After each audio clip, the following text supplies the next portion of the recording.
چلیں اعوذ باللہ السمیع العلیم من الشیطان الرجیم بسم اللہ الرحمن الرحیم. آج کا ہمارا سبق تفسیر سورۃ الانعام کی آیت نمبر 76 سے لے کے 80 تک. ابراہیم علیہ السلام کی بات کی جا رہی ہے.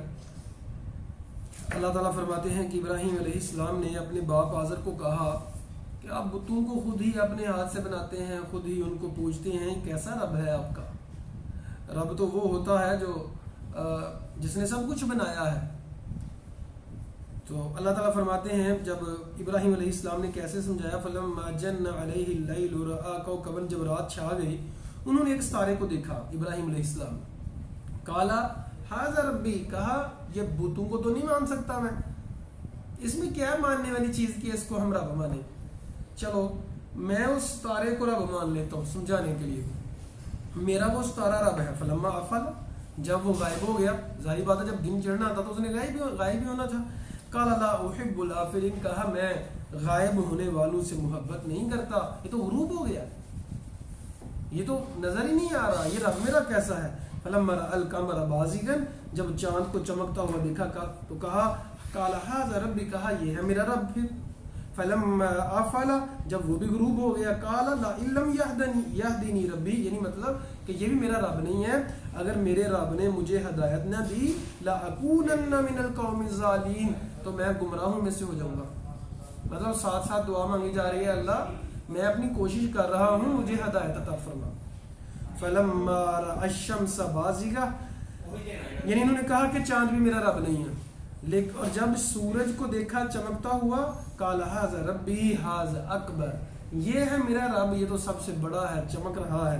فلما افلت, جب وہ بھی غائب ہو گیا, قال یا قومی, کہا اے میری قوم, انی بریء مما تشرکون, میں ان سب چیزوں سے بری ہوں جن کے ساتھ تم شرک کرتے ہو, جن کو شریک ٹھہراتے ہو.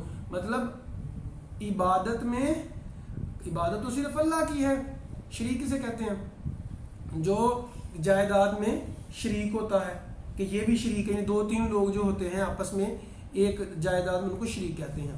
اب شریک ٹھہرانا عبادت میں کیا ہے کہ اللہ, مدد تو اللہ سے مانگنی چاہیے, لیکن کہتے ہیں کہ یہ بھی مدد کرتے ہیں. مدد تو جو ہے صرف اللہ تعالیٰ ہی کرتا ہے, تو کہنا یہ بھی کرتے ہیں, تو یہ شریک ٹھہرانا ہوتا ہے. تو اس دور میں کچھ لوگ تو بتوں کو مانتے تھے, کچھ ستاروں کو عبادت کرتے تھے, کچھ چاند کی اور کچھ سورج کی. ابراہیم علیہ السلام نے ایک ایک کر کو سب کو رد کر دیا. پہلے کہا بتوں کی عبادت اس لیے نہیں کرنی کیونکہ یہ تو خود ہی بناتے ہیں, ستارے کی عبادت اس لیے نہیں کرنی کیونکہ یہ تو غائب ہو گیا, ہم پکاریں گے کیسے اپنے رب کو. چاند کی بھی کہا کہ اس لیے نہیں کرنی کہ یہ بھی غائب ہو گیا, سورج کی بھی کہا کہ یہ بھی غائب ہو گیا, تو میں کیسے اس کی عبادت کر سکتا ہوں. تو کہا کہ میں بری ہوں, جن کی تم عبادت کرتے ہو ان میں سے میں کسی کی عبادت نہیں کر سکتا. اب اصل اپنی توحید کی دعوت دی, اپنی نبوت کی دعوت دی. کہا انی وجہت وجہی للذی, میں تو اپنے چہرے کو مطیع کرتا ہوں للذی فاطر السماوات والارض, جس نے آسمانوں اور زمین کو بنایا ہے, یہ سب کچھ ہی اسی کا ہے. حنیفا, میں یکسو ہوں, یکسو مطلب ایک ہی طرف ہو کے چلنے والا ہوں, یہ نہیں کہ شیطان کو بھی خوش کر رہا ہے اور رحمان کو بھی. دن مسجد میں گزارا, رات میں خانے میں, شرابیں بھی پیتی جا رہی ہیں, اور حج بھی کیے جا رہے ہیں, نمازیں بھی پڑھی جا رہی ہیں, ظلم بھی کیا جا رہا ہے. فرمایا یکسو ہوں, میں ایک طرف ہو کے چلنے والا ہوں. اور اللہ تعالیٰ نے ابراہیم علیہ السلام کی تعریف کی کہ حنیفاً, وہ حنیف تھے. اسلام نے بھی ہم سے یہ ڈیمانڈ کی ہم حنیف بنیں, حنیف جو صرف ایک کو رکھنے والے ہوں, اللہ کو, صرف اللہ کے لیے جینے والے ہوں, صرف اللہ کی رضا چاہتے ہوں, صرف اللہ ہی کی خوشنودی ان کا مقصد ہو, تو یہ ہوتا ہے حنیف. وما انا من المشرکین, میں مشرکوں میں سے ہرگز بھی نہیں. وحاجہ قومہ, ابراہیم علیہ السلام کی قوم نے ان سے جھگڑا کیا, احتجاج کیا کہ یہ اب کیا کر رہے ہیں, ہم تو بڑی دیر سے چلتا آ رہا ہے ہمارا سسٹم کہ کوئی سورج کو مان رہا ہے, کوئی چاند کو مان رہا ہے, کوئی ستارے کو مان رہا ہے, کوئی بتوں کو مان رہا ہے, آپ تم کوئی نئی بات کرتے ہو. جس طرح جو حالات زیادہ ہوں تو کوئی نئی بات کر رہا ہو تو کہتے ہیں بھائی تو کتوں لے کے آئے گل ہے, اسی پاگل ہیں؟ تو یہی انہوں نے کہا کہ ہم پاگل ہیں کہ آپ جو اس طرح کی بات کر رہے ہو. قال تحاجونی فی اللہ وقد ہدانی، لوگوں تم اللہ کے بارے میں جھگڑا کرتے ہو مجھ سے، حالانکہ اللہ تعالیٰ نے تو مجھ کو ہدایت دے دی ہے، مجھے تو اللہ نے راہ دکھلا دی ہے. اور ہاں یاد رکھنا، تمہارے پاپے گنڈے سے، تمہارے اکٹھ سے، تمہاری دھمکیوں سے، نفرتوں سے میں ڈرنے والا نہیں ہوں. ولا اخاف، یہ تھی بہادری ابراہیم علیہ السلام کی، بت شکن تھے. ولا اخاف ما تشرکون به، اور میں ذرا بھی نہیں ڈرتا ما تشرکون به، جن کو تم شریک ٹھہراتے ہو، ان سے کچھ بھی نہیں ڈرتا. الا یشاء ربی شیئا، انہوں نے کہا کہ یہ بت آپ کی ٹانگ توڑ دیں گے، جس طرح آج بھی یہ سسٹم ہے کہ ایسے نہیں کریں گے تو ویسے ہو جائے گا، ویسے نہیں کریں گے تو ایسے ہو جائے گا، اگر غیر اللہ کی عبادت نہیں کریں گے تو شفا نہیں ملے گی. کہا میں ان سے ذرا بھی نہیں ڈرتا، ہاں جو میرا رب میرے ساتھ کرنا چاہے گا نا، کوئی نقصان، بیماری، تکلیف، موت آ جائے، بھائی جو بھی میرا رب کرنا چاہے گا وہ میرے ساتھ ہوگا، یہ کچھ نہیں کر سکتے.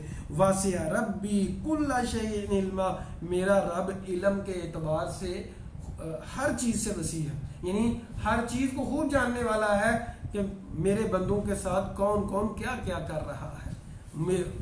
مجھے رب نے ہدایت دی ہے، سو میری حفاظت بھی وہ کرے گا. افلا تتذکرون، کیا تم نصیحت نہیں پکڑتے؟ وکیف اخاف، اور کیسے میں ڈروں، ما اشرکتم، جن کو تم شریک ٹھہراتے ہو. ولا تخافون انکم اشرکتم باللہ، اور تم نہیں ڈرتے اس بات سے کہ اللہ کے ساتھ شریک بناتے ہو. ما لم ينزل به علیکم سلطانہ، اللہ تعالیٰ نے کوئی دلیل نازل ہی نہیں کی تم پہ، کوئی نبی آیا ہو، کوئی دلیل ہو کہ میں اللہ کا نبی ہوں تو یہ بتوں کی عبادت کر لو، یہ چاند کی سورج کی عبادت کرو. ہمیں تو نبی نے آ کے بتایا نا کہ بیت اللہ کی طرف منہ کر کے نماز پڑھنی ہے، بیت اللہ کی عبادت نہیں ہوتی، وہ تو صرف طرف ہے. تو تم جو کرتے ہو اس کی بھی کوئی دلیل دو. فَأَيُّ الْفَرِيقَيْنِ أَحَقُّ بِالْأَمْنِ، تو امن کا زیادہ حقدار کون ہے؟ مجھے امن ملنا چاہیے کہ لڑائی ملنی چاہیے تمہاری طرف سے؟ میں تو حق پہ ہوں، میرے پاس تو دلائل بھی بہت ہیں. ان کنتم تعلمون، اگر تم جانتے ہو. یہ تھی مناظرانہ بات، ان کو وہ بالکل خاموش کر دیا گیا دلائل کی روح سے، علم کی روح سے. لیکن جب علم کی دلائل ختم ہو جاتے ہیں تو لوگ جھگڑے کے اوپر اتر آتے ہیں. اسی طرح ابراہیم علیہ السلام کی قوم نے کیا. اللہ تعالیٰ سے دعا ہے اللہ تعالیٰ حق بات کو سمجھنے کی اور اس پر عمل کرنے کی توفیق عطا فرمائے. اللہ تعالیٰ ہم سب کے دلوں کو قرآن کے نور سے منور فرمائے. آمین ثم آمین. اقول قولی ھذا استغفر اللہ لی ولکم ولسائر المسلمین.